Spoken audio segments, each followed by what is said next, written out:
The whole town told him to stay out of those mountains, and now he understands why. A retired broke veteran in a red and black buffalo plaid flannel moved into a forgotten winter cabin outside Missoula, Montana, hoping the silence would finally give him peace. But when his loyal German shepherd began growling at a frozen rock wall behind the cabin, he uncovered a hidden passage no one had marked on any map. And deep inside it, a truth buried for 4 winters, 2 missing children the world had already given up on. What his dog led him to would expose a secret powerful enough to shake law enforcement, break a federal cover-up, and change his life forever. Before we dive in, tell us where you're watching from. Drop your city, state, or country in the comments below. It's incredible to see how far these stories travel. Winter pressed down on Missoula like a held breath, the kind that made sound feel intrusive and movement feel like a confession. 4 winters had passed since the Miller sisters vanished, and 4 winters had taught Frank Walker how silence could become a language of its own. He lived on the outer edge of the city, where plowed roads gave up, and the forest reclaimed its authority in a weather-beaten cabin crouched against the mountains, as if it had learned long ago not to stand too tall. Frank was in his early 60s, broad-shouldered despite age, his body still carrying the dense, compact strength of a man who had spent most of his life under load rucksacks' responsibility orders that didn't ask how he felt. His face was deeply lined, not softly but sharply, the way cold carves rock. A squared jaw shadowed by permanent gray stubble, cheekbones cut clean as if shaped by years of wind rather than time. His eyes were pale blue, almost washed out, and people who met him briefly often mistook that quiet gaze for indifference. They were wrong. Frank felt everything. He had simply learned through war and loss that showing it rarely made anything better. The red and black buffalo plaid flannel jacket he wore was thick, heavy, frayed at the cuffs, and unmistakably old. It had been with him through his last deployment, and every winter since absorbing smoke, snow, and memory. He told himself it was just warm. The truth was simpler. It reminded him who he had been before everything broke. The cabin itself reflected that same stubborn survival, one room reinforced with scavenged lumber. A small wood stove that hissed and popped like an old man complaining, and shelves lined with canned food tools, and a few faded photographs turned face down, as if even images could ask too much. Frank had not come to Missoula for peace. He had come to disappear. After leaving the Army Veterinary Corps after the accident that took his wife years earlier on an icy interstate outside Spokane, after the slow erosion of friendships that didn't know how to speak to grief, the mountains had seemed like the only place that would not demand an explanation. The only creature who had followed him without question was Rex. The German shepherd was just over 7 years old, large even for his breed, with a dense black and tan coat that had begun to silver slightly around the muzzle. His ears stood permanently alert, one tipped at the edge from an old training injury, giving him a look of constant evaluation. Rex's eyes were dark and intelligent, not affectionate in the easy way of family dogs, but deeply attentive, always measuring Frank's posture, breath, and tone. He had been a working dog before Frank adopted him, partially, trained stubborn, and unusually disciplined, and Frank recognized the same damaged competence in Rex that he saw in himself. They did not need many commands. Most days they communicated through movement alone. That morning the cold was sharp enough to burn the lungs, the kind of cold that made metal scream and skin crack. Frank and Rex moved along a narrow trail behind the cabin boots and paws, crunching through a thin crust of snow that had fallen overnight. The forest was hushed, not peaceful, but watchful. Pine boughs sagged under white weight, and the limestone ridges beyond them rose pale and scarred, half hidden by low fog drifting like breath between the trees. Frank's mind was elsewhere, counting supplies, planning repairs, rehearsing nothing in particular, when Rex stopped so abruptly that Frank nearly collided with him. The dog stood rigid, muscles locked, tail, low hackles just beginning to lift. His gaze was fixed on a limestone outcrop, partially collapsed and choked with broken brush, a place Frank had passed 100 times without thought. "Easy," Frank murmured, his voice rough from disuse, more habit than reassurance. Rex did not move. A low sound vibrated in his chest, not a growl of fear, but of warning. Frank felt it then, the subtle shift in his own body, the old instinct he had never fully lost, tightening behind his ribs. This was not random behavior. Rex had been trained to alert to signal discovery, and the pattern unfolding in front of him was deliberate. When Rex lunged forward without waiting, disappearing into the fog, like a shadow slipping free, Frank's heart spiked with something dangerously close to hope. He followed, fast breath, burning flannel scraping against thorns as he pushed through the brush. The outcrop was closer than it looked, its stone face cold and damp beneath his gloved hand. Rex was already digging claws, striking rock with a metallic rasp, barking once sharply, then twice more short, precise sounds that meant one thing: object located. Frank dropped to one knee despite the cold seeping instantly into his bones and scanned the ground where Rex was focused. Beneath a slab of moss-covered limestone, something pale caught the light. Fabric. Frank's fingers closed around it gently, and when he pulled it free, the world seemed to narrow. It was a child's handkerchief, small, faded, embroidered with a swan, whose white thread had yellowed with age but not disintegrated. What struck him hardest was not the sight, but the smell. Clean, antiseptic. Not earth, not rot, not the honest decay of the forest. Someone had kept this clean.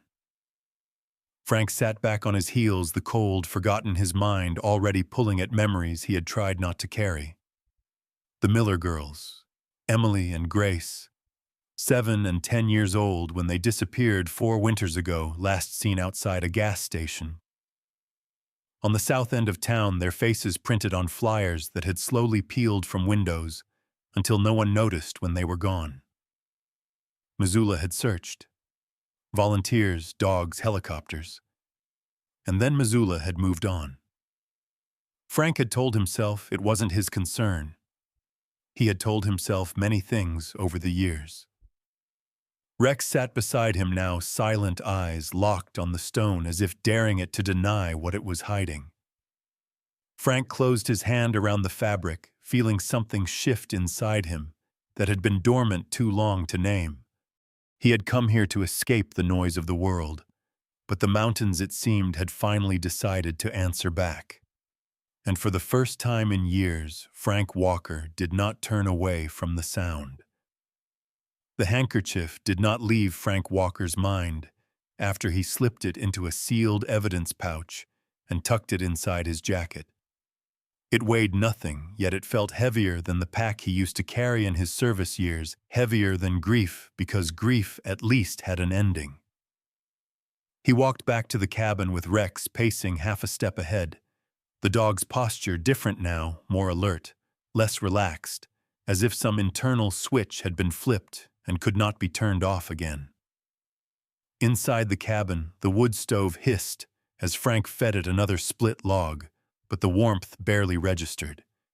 He spread a weathered topographic map across the rough wooden table, flattening its curled corners with calloused hands, and marked the limestone outcrop with a red pencil he had not used in years.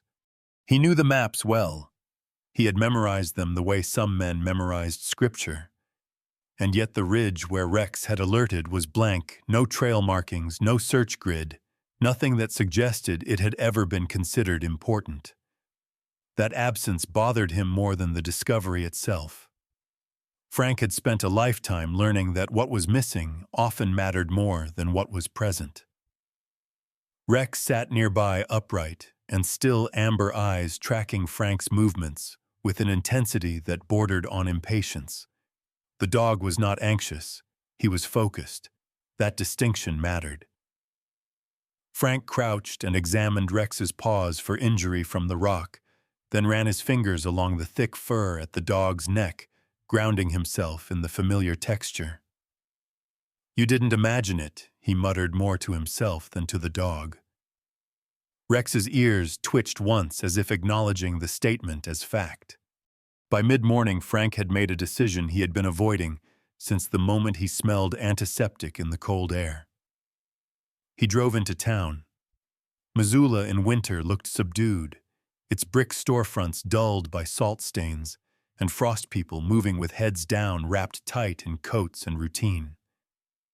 Frank parked his old pickup outside the sheriff's office, the engine ticking softly as it cooled, and for a long moment he sat with his hands on the steering wheel, breathing through the familiar tension in his chest.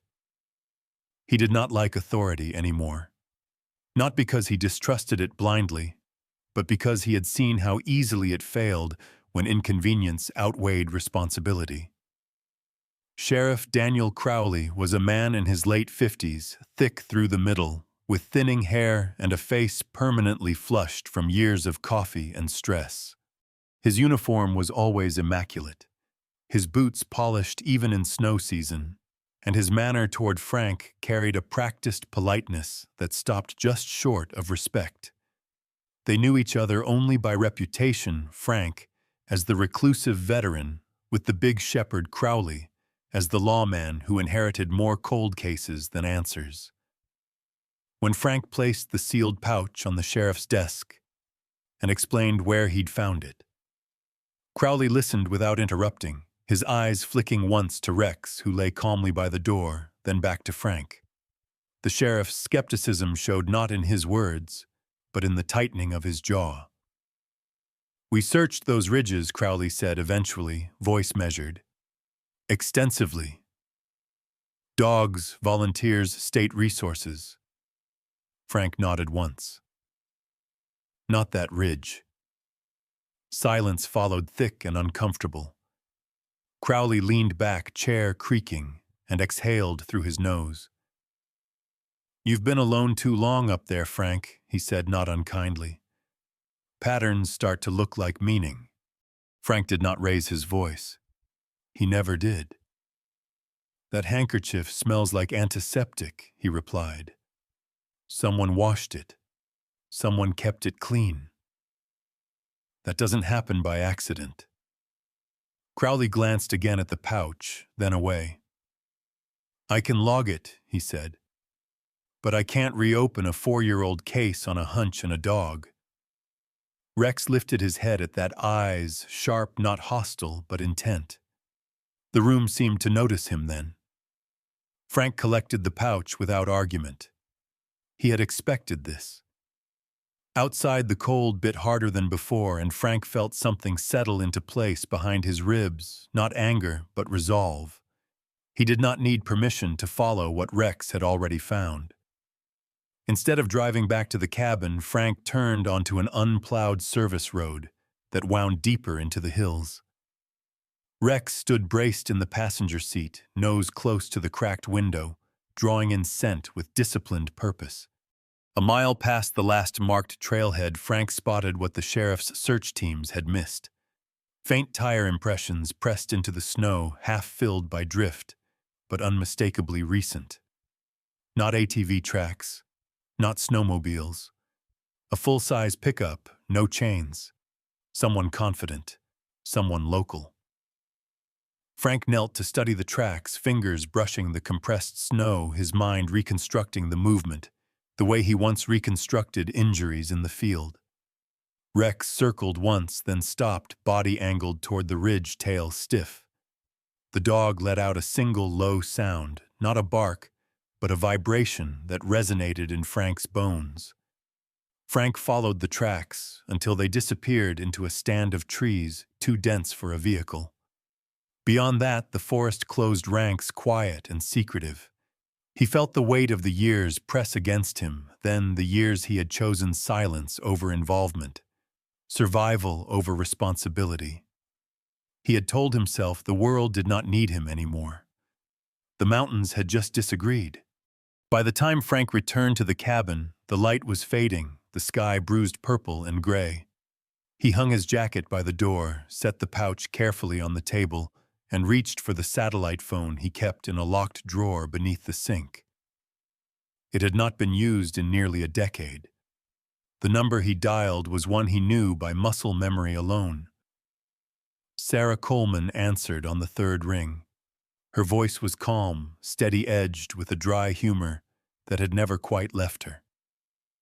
Sarah was in her late 40s now, tall and lean, with a long, angular face and skin darkened by years of sun and wind rather than age. Her hair, once a sharp blonde, had faded to a pale ash and was cut short at the jaw, practical and unapologetic.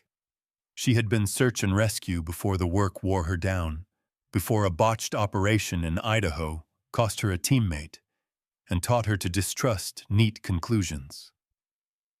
"You don't call unless it matters," she said after Frank identified himself. Frank looked at Rex, who stood watching him with unblinking attention.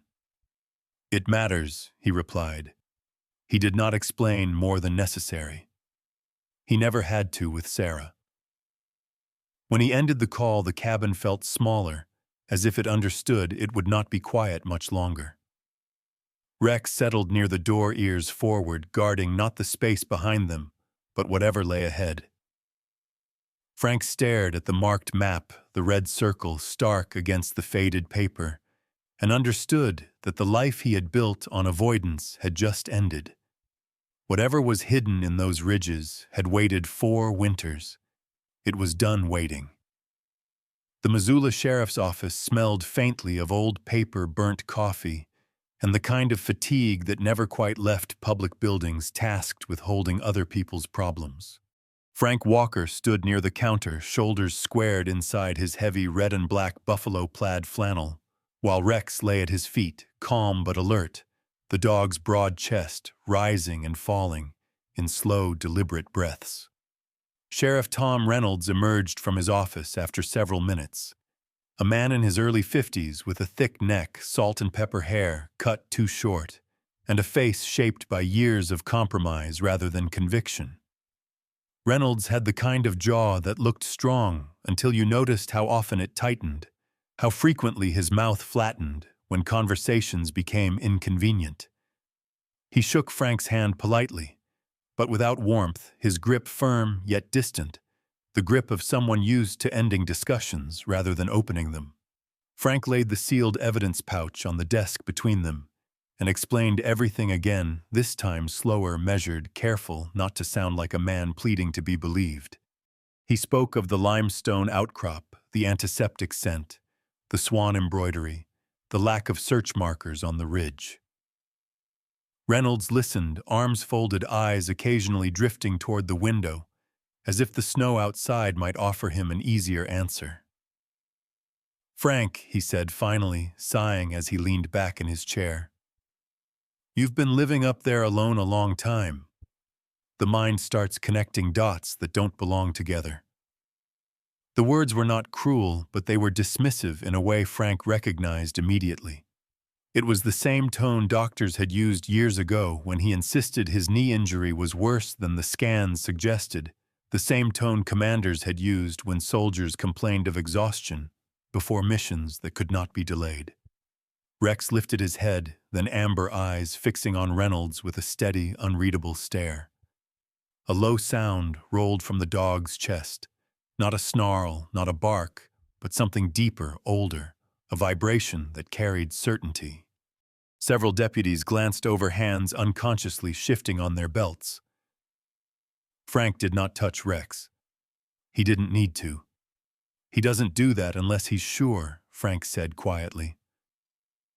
Reynolds exhaled, rubbing a hand over his face. "I respect your service," he replied, voice firmer now, "but I can't reopen a 4-year-old missing persons case because your dog reacted to a rock." Frank gathered the pouch and his movements controlled, deliberate. "Then don't reopen it," he said. "Just don't get in the way." Outside, the cold felt sharper, cleaner, as if the mountains themselves had been waiting for him to make that choice. Frank drove straight back toward the hills, Rex standing braced in the passenger seat. Muscles tense, eyes scanning every curve of the road. The tracks he had found earlier were still there, faint but readable, pressed into the snow, like a confession someone had tried and failed to erase. Frank followed them deeper past the last plowed stretch, until the forest thickened and the road narrowed into something barely more than a suggestion. He parked and continued on foot, moving with the economy of a man who knew how quickly mistakes compounded in cold terrain. Rex worked ahead, nose low, tail stiff, his black and tan coat stark against the white ground. Frank studied the tracks as he went. The tread pattern was clean civilian, the kind sold at hardware stores in town. No chains meant confidence, familiarity. Whoever drove here knew these roads, knew when the snow would hold and when it wouldn't. That knowledge chilled Frank more than the air. They reached a point where the vehicle had turned around, the snow disturbed in a wide arc, and beyond it the forest closed in, silent and dense. Rex stopped and looked back at Frank, ears pricked forward, waiting. Frank knelt, pressing his gloved hand into the compressed snow. The tracks were no more than a day old. Someone had been here after the storm. Local, Frank muttered. Close. The realization shifted something inside him. This wasn't a mystery buried by time alone. It was being actively maintained. The mountains weren't hiding a secret. They were being used. As dusk crept in, Frank made a decision, one he hadn't expected to make so soon. He didn't head back to the cabin. Instead, he drove to the edge of town and waited near the old rail yard, a place locals still used for shortcuts and quiet meetings. He didn't know exactly what he was waiting for, only that instinct told him not to retreat yet. An hour later, a pickup rolled past, dark green mud splattered along the sides. Its driver, a broad-shouldered man with a thick beard and a baseball cap pulled low. Frank caught only a glimpse, but something about the vehicle matched the tracks in his mind. The truck disappeared toward the hills. Frank didn't follow. Not yet. He returned to the cabin well after dark, the wind rising, snow beginning to fall again, erasing the day's evidence grain by grain. Inside, he secured the door, fed the stove, and sat at the table with the map spread open once more. Rex lay nearby, but not sleeping, his ears twitching at every creak of the cabin. Frank reached for the satellite phone again. Sarah Coleman arrived just before dawn. Her truck pulled up without headlights, engine idling low, the kind of arrival that suggested long practice. She stepped out into the cold with the confidence of someone who had learned not to rush when visibility was poor. Sarah was tall and narrow-hipped, her movements economical, her presence quiet without being timid. Her short ash-blonde hair was tucked beneath a knit cap, her face lean and weathered, pale skin marked by faint lines at the corners of her eyes that spoke more of squinting into wind than of age. She carried herself with a calm authority that came not from rank but from experience earned the hard way. When she saw Rex, she crouched instinctively, letting the dog approach on his terms. Rex sniffed once, then sat beside her, accepting her without ceremony. Still working, she said, glancing at Frank with a faint, wry smile. Always, he replied. Over coffee that tasted more like memory than comfort. Frank told her everything Reynolds had refused to hear. Sarah listened without interrupting her expression, tightening only once when Frank described the antiseptic scent. That's not accidental, she said flatly. Someone planned this. They returned to the ridge together as the sky lightened, Rex leading his pace, confident now that the trail had grown warmer. Sarah studied the terrain with a professional eye, noting sightlines natural, cover the way the limestone formations could conceal movement. Near the outcrop, she stopped crouching to examine the ground. This wasn't searched properly, she said. Too steep, too inconvenient. People avoid places like this unless they know what they're doing. Rex growled softly again, turning his head toward a dense thicket beyond the rocks. Sarah followed his gaze, her posture shifting subtly, weight balanced, ready. "The law might be done," she said quietly, "but the ground isn't." Frank looked at the ridge, at the blank spaces on his map, and understood that Reynolds's doubt had not ended the search. It had merely ensured that whatever they found next, they would find it alone. Rex stepped forward, nose cutting through the cold air, pulling them toward the trees. Frank followed the old flannel tight across his shoulders, his life narrowing once more to a single purpose. Somewhere ahead, something had been hidden, and for the first time since the war, Frank Walker did not intend to look away. The entrance was not where instinct said it should be, and that alone told Frank Walker everything he needed to know. It wasn't a dramatic opening yawning wide in the rock face, but a narrow fissure masked by branches laid with careful intention deadwood, woven just loosely enough to look like storm debris to an untrained eye. Cold air breathed out of it in slow pulses, subtle but unmistakable fogging faintly against the morning light. Frank stood still, the red and black buffalo plaid flannel tight across his shoulders, listening to the mountain the way he once listened to wounded animals waiting for the smallest sign that told the truth. Rex was already there, nose pressed close to the rocks, body tense, tail rigid, his black and tan coat dusted with frost. At 7 years old, Rex moved with the economy of a seasoned working dog, no wasted steps, no nervous energy, only focus sharpened by years of training and trust. Sarah Coleman crouched beside the fissure, one knee touching the snow-gloved fingers, hovering just short of the rock. Up close, she looked leaner than Frank remembered, her tall frame wiry and spare skin pale, but weathered, the kind that had learned long ago not to rely on comfort. Her ash-blonde hair was tucked beneath a knit cap short enough that the wind couldn't grab it, and her gray eyes moved constantly, mapping angles, distances, escape routes. She had once been among the best in her unit, a woman whose calm under pressure bordered on unsettling, until a collapsed search zone years earlier took a young volunteer under her watch and left Sarah with a permanent distrust of easy explanations. "This wasn't accidental," she said quietly, brushing aside a branch to expose the fissure more clearly. "Someone wanted airflow without visibility." Frank nodded. Inside, the passage narrowed sharply, forcing them to move single file. The air changed immediately colder, metallic, carrying a faint but unmistakable scent that made Frank's jaw tighten. Old blood. Not fresh, but not ancient either. Rex moved first, claws clicking softly against stone. His ears angled forward, breath controlled.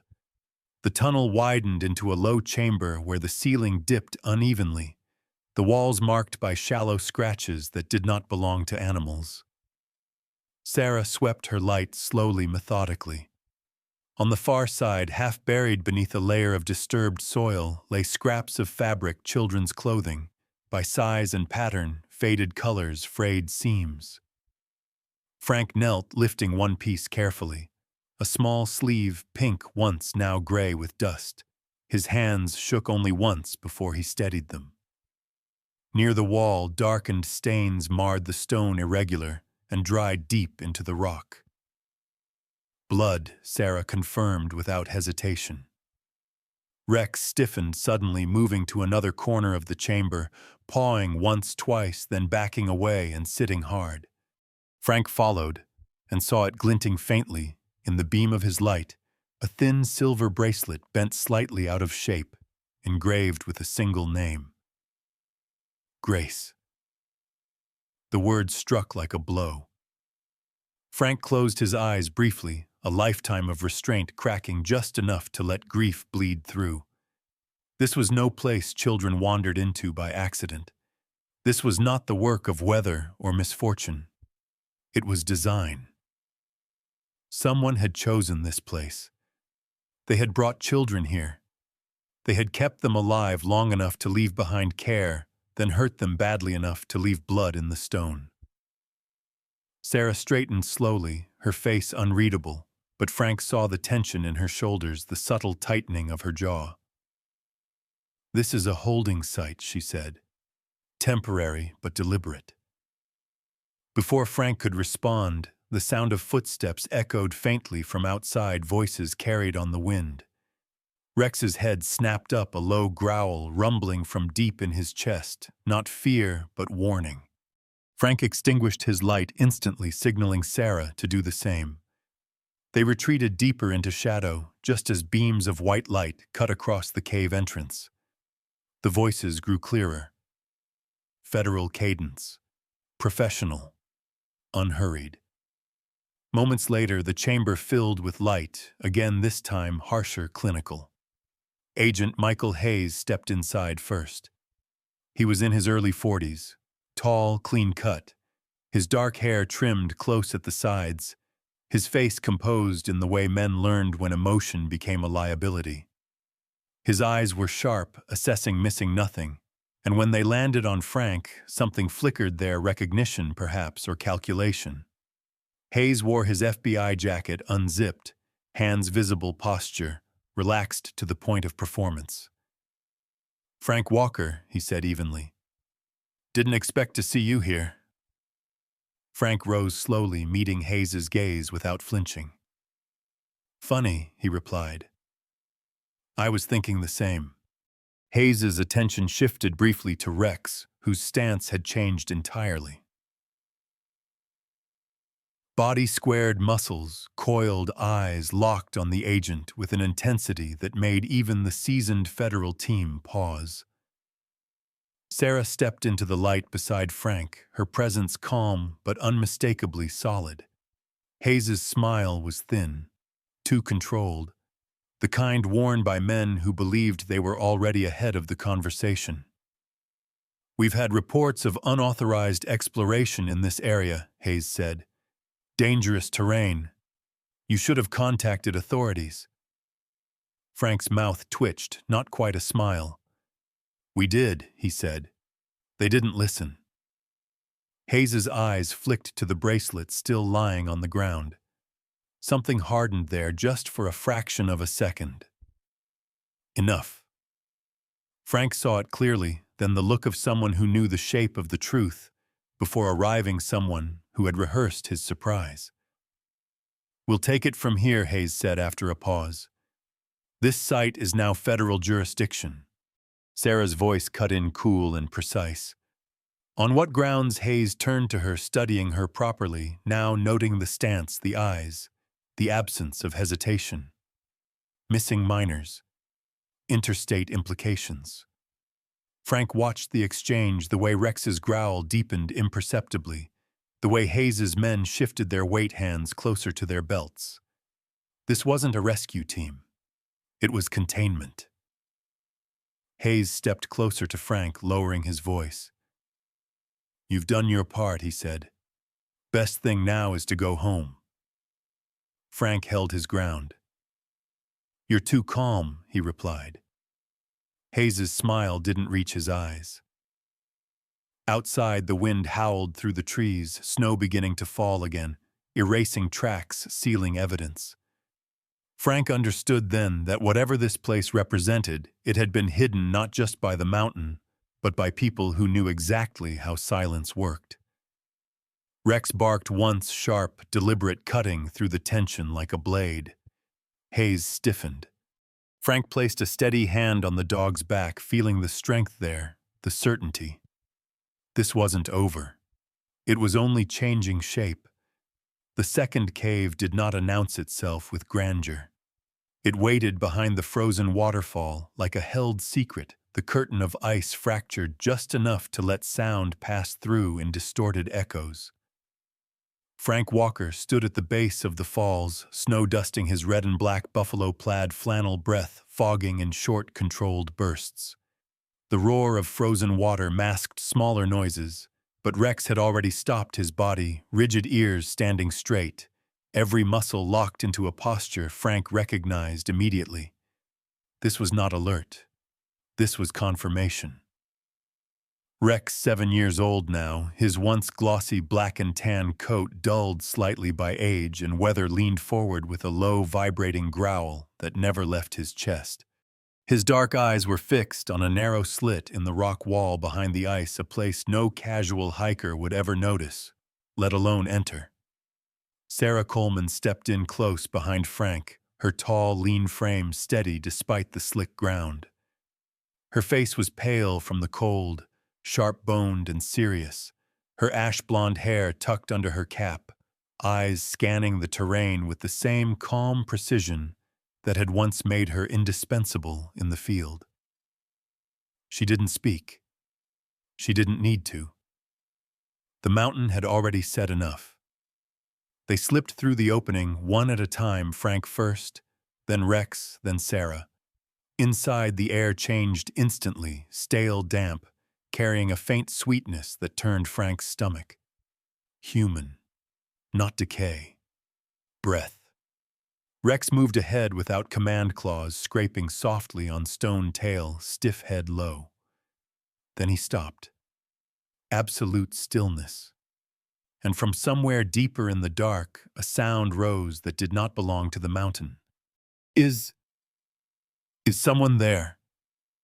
The voice was small, cracked barely more than a whisper, but it cut through Frank with surgical precision. He dropped to his knees without thinking, tugging off his gloves, his fingers numb as they pressed against the cold stone. Yes, he said, his voice rough, unsteady. You're not alone. The light from Sarah's headlamp revealed them slowly, as if the cave itself was reluctant to give them up. Two girls huddled against the far wall, thin to the point of fragility, hair-matted faces hollowed by hunger and fear. Emily and Grace Miller, no longer the smiling faces on peeling flyers, but living, breathing proof of endurance the world had failed to account for.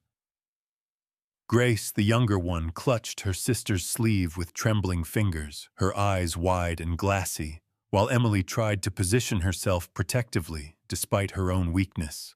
Rex moved forward cautiously, lowering his body, ears softening the growl gone. He stopped a few feet away and lay down, head resting on his paws, making himself small. The change in his posture was immediate and deliberate. The girls noticed. Grace let out a sob she had likely been holding for years. The dog, she whispered. We heard him before. Frank swallowed hard, every instinct screaming to rush forward, but he forced himself to move slowly, to let them choose him. Sarah crouched beside him, her expression unreadable, but her hands steady grounding. The moment shattered when light flared at the cave entrance. Footsteps. Voices. Agent Michael Hayes stepped into the chamber, his silhouette sharp against the glow behind him. Up close, his calm looked different now, too measured, too prepared. Hayes was tall, his dark hair cropped close, jaw clean-shaven, eyes pale and calculating. He had the posture of a man who believed contingency plans were a form of morality. Two other men followed him in both broad-shouldered faces, obscured by shadow movements, efficient and silent. Step away from them, Frank Hayes said, his tone level, almost regretful. This ends now. Frank rose slowly, placing himself between Hayes and the girls. Rex stood as well, positioning his body directly in front of Grace and Emily, shoulders squared, teeth bared, not snapping, not lunging, but ready. Sarah shifted subtly to Frank's left, her stance widening, weight-balanced eyes never leaving Hayes's hands. You're done, Frank said. They're coming with us. Hayes exhaled a faint smile, touching his mouth but not his eyes. You don't understand what you've walked into, he replied. These children were part of a private relocation initiative. Protective custody. Sarah's laugh was short and humorless. You don't hide protection in caves, she said. You hide crimes. The tension snapped when one of Hayes's men raised his weapon a fraction too fast. Rex reacted instantly, launching forward with a ferocity that belied his age. The gun discharged the sound, deafening in the confined space. Rex yelped, the sound sharp and brief as the bullet tore through his shoulder. He hit the ground hard, then scrambled back up, planting himself once more in front of the girls, blood darkening his fur. Frank felt something inside him tear loose. He moved without thinking, tackling Hayes to the stone floor as Sarah surged forward, knocking the second man off balance. The struggle was chaotic, breathless echoes ricocheting off the walls. When it ended, Hayes lay pinned, his weapon kicked out of reach, his composure finally gone. Sirens wailed faintly in the distance. Sarah's emergency signal finally answered, not by local law enforcement, but by state investigators she had quietly contacted hours earlier. The cave fell silent, except for Rex's labored breathing. Frank dropped beside him, hands shaking, as he pressed his jacket against the wound. Rex licked his wrist, once tail thumping weakly against the stone. "Good boy," Frank whispered, his voice breaking. "You did good." By the time they emerged into daylight, snow was falling again, soft and relentless, covering the mountain in a clean white lie. Paramedics took the girls, gently wrapping them in blankets, while Rex was lifted onto a stretcher, his eyes never leaving Frank's face. Hayes was led away in cuffs, his gaze hollow now, stripped of certainty. Weeks later, the cabin above Missoula was no longer silent. Emily and Grace slept in the small loft, their laughter tentative at first, then growing stronger with each passing day. Rex healed slowly, his shoulders scarred, his gait slightly stiff, but his presence unwavering. Frank sat most evenings by the fire, listening to the sounds of life filling the space he had once chosen for disappearance. The winter remained cold, the mountains unchanged.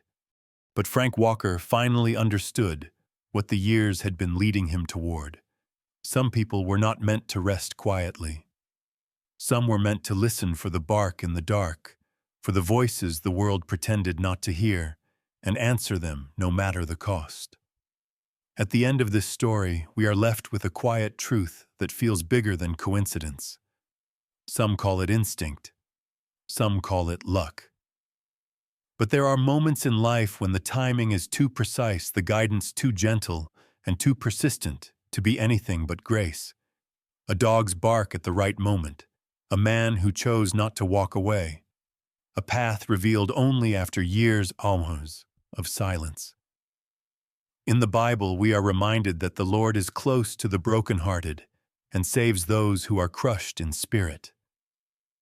Sometimes that closeness doesn't arrive as thunder or fire, but as a small nudge, an uneasiness you can't ignore, a voice you decide to listen to, or a faithful companion who leads you where your courage alone could not. In our everyday lives, miracles rarely look like miracles while they're happening. They look like persistence, like showing up when it would be easier to stay silent, like listening when the world tells you not to. Maybe you're watching this tonight, carrying a quiet worry, a loss no one else sees, or a question you've been afraid to ask. If so, let this story remind you that God often works through ordinary people who are willing to care and through small signs meant only for those who are paying attention. If this story touched your heart, take a moment to share it with someone who might need hope today. Leave a comment below and tell us where you're watching from or what this story reminded you of. And if you believe in stories that honor faith, compassion, and the unseen hand of God at work in everyday life, consider subscribing to the channel so you don't miss the next one. We pray that God watches over you and your loved ones, that He brings light into whatever dark place you may be walking through, and that He grants you the courage to listen when love calls. May you be blessed, protected, and guided today and always.